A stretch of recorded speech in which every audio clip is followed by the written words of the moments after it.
Recent polls have shown that a fifth of United States Americans can't locate the United States on the world map.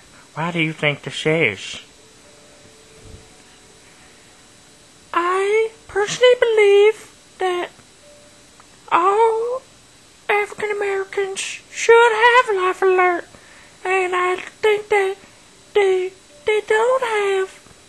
I personally believe that they don't have maps because of countries such as South Africa and Asia, and if they had maps, then the education over in South Africa would have maps.